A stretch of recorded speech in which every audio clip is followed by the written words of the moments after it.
In front of me is a 4-foot by 8-foot bed of black locust root sprouts. These all happen to be from a varietal called shipmast locust, a very particular straight running black locust.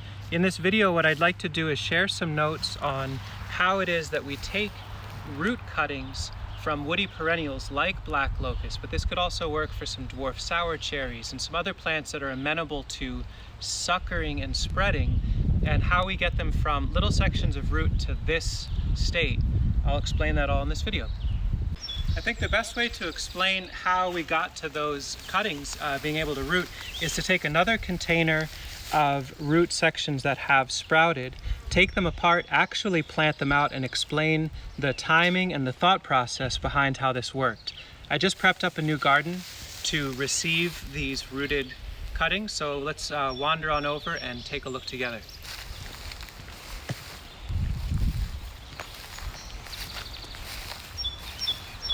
I actually just prepped this area up. If you can believe it, about 15 minutes ago this was a mowed lawn, and I used a tool which is a BCS. It's a walk-behind tractor.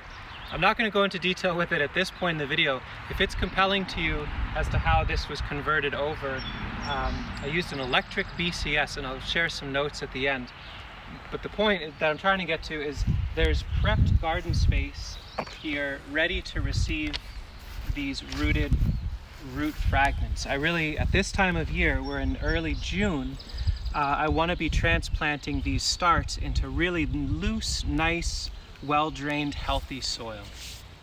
I made a tag for myself. I reused an old blind. I think I made a video talking about making these. These have worked really well for us. I use a wax pen to make notes on these old blinds that we trim with scissors.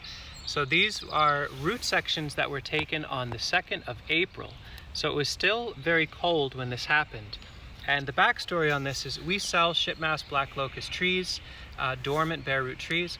When we dig them up in the spring, which is our preferred time to dig them, we chase out the roots that are attached, and with pruners, we cut them into little 2-inch long, roughly, sections.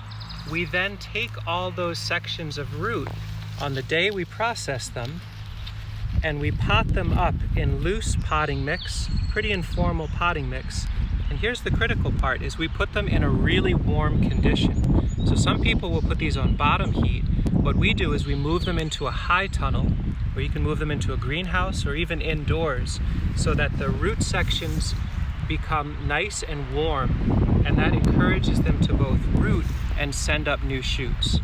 This one happens to be a lot longer. You'll notice as I process these, I'm not extremely uniform or quality control centric, but clearly they still work. So I'll make a nice pocket in the soil. I'll settle that in. Maybe I'll bury it a little bit deeper, and that one's off and running. Let's take a look at some others. So clearly I'm not trying to do some very particular spacing. I'm not putting them on 6 inches or a foot or anything like that. I'm just jamming them into this soil. And you can see here in that handful, those 2 handfuls, there's about 20. Every single one has rooted. Some of them were at bad or weird angles. Some of them were nice straight up and down.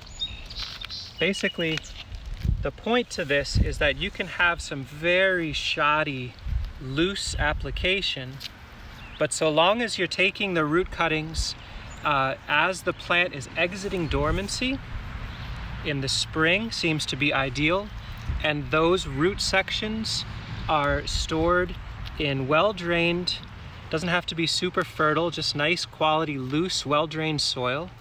They're kept moderately moist, but not sopping wet, just you don't want it to dry out. But most critically, they're being stored in a really warm condition. I can't give you an exact number of what the temperature should or could be. I would guess that these were stored on average around ideally 60 or 70 degrees. They experienced some pretty cold nights in the greenhouse. They still were able to root. You can see I'm trying to keep the roots open and outward. I'm offering them now as I transplant them out. Oh, about that spacing. When in doubt, I tend to use about that for everything. Let's say it's 6 inches. I'm not getting too fussy about how well they're planted in, but they'll all get settled in here. They'll get soaked so thoroughly with some nice water from a little drainage ditch nearby that we use a solar pump to pull from. And they'll get mulched very deeply as well to conserve moisture.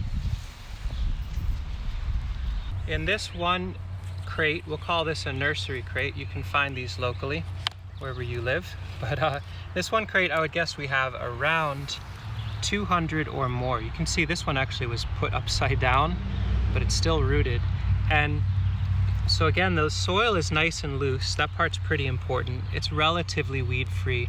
I don't think that that's all that important, because as you transplant in these rooted sections, you can address weediness in the adjacent soil by simply mulching very deeply. And these have a really nice strong head start to be the size they are. Now I brought a hori out, which I use fairly regularly, but the soil's loose enough that I don't need it. I'm seeing some here that are really petunia scrawners, but you know what? I'm quite sure they'll still grow. Here's one that was put on its side. Weird orientation, but whatever. And so sometimes I'll take little groups that we'll call them duds, but they still have promise. I'll tuck them in as a group and then keep moving down the line.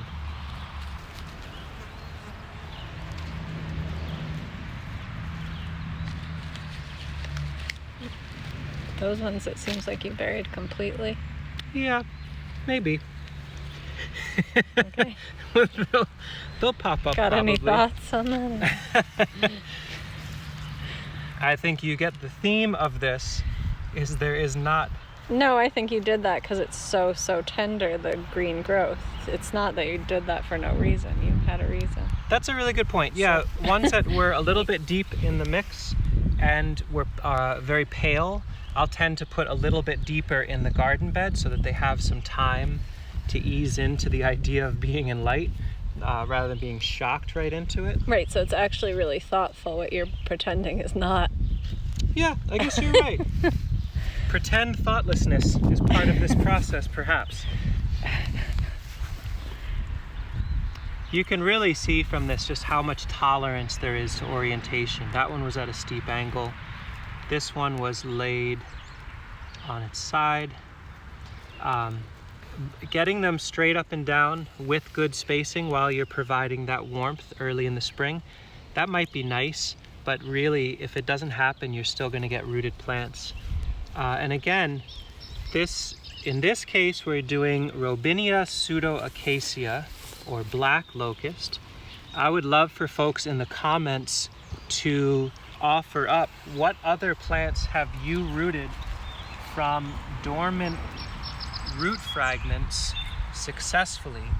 I know dwarf sour cherry can work really well. It's a very high value plant. Carmine jewel and Lutoka rose both have rooted exceptionally well for us in this method. What have you done that's worked well for you? I'd love to know, because boy oh boy, it's a great opportunity to get photocopies of plants as a byproduct of digging up plants. How magical is that? I'm in the home stretch here. I've got another handful or two. You can see they're taking a lot of space, or they will spread out to take a lot of space. Reasonable question that might come up is, hey, why not just leave all these in the basket for the season? I think that would work if I had 5 or 6 cuttings in there, 10, 15 cuttings maybe at most. But you can see some of these, the density is just kind of ridiculous. By the end of the season, if they hadn't been spread out, I certainly would lose at least half, probably way more, just to the competitive nature of being too close together. So you can either take containers like that and give them the right amount of spacing so you don't have to do this step in the season, 10 or 15 per container, or do what I'm doing. Maybe do it a little slower so people can see for a second. Yeah, for sure. Or you can do what I'm doing here, which is to step them up. And it seems like I might be performatively loose in how I'm doing it, but it is the style with which I plant these.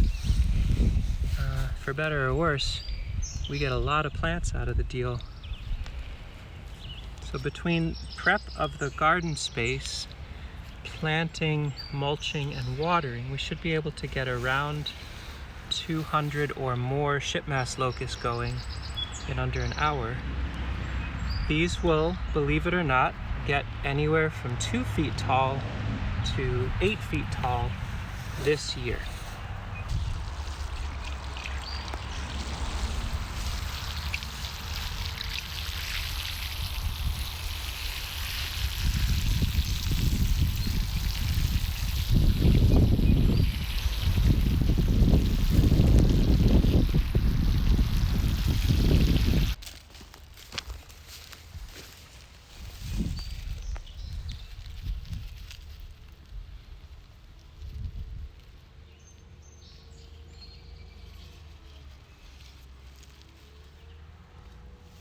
So that's the gist of it. I'm going to need to go down through the whole line, water them thoroughly, mulch them thoroughly.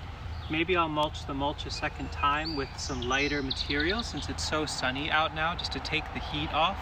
A little loose hay on top. We'll watch to see if these plants droop at all, and if they do, we'll give them another thorough soak. But it's normal for them to droop a little bit the first day.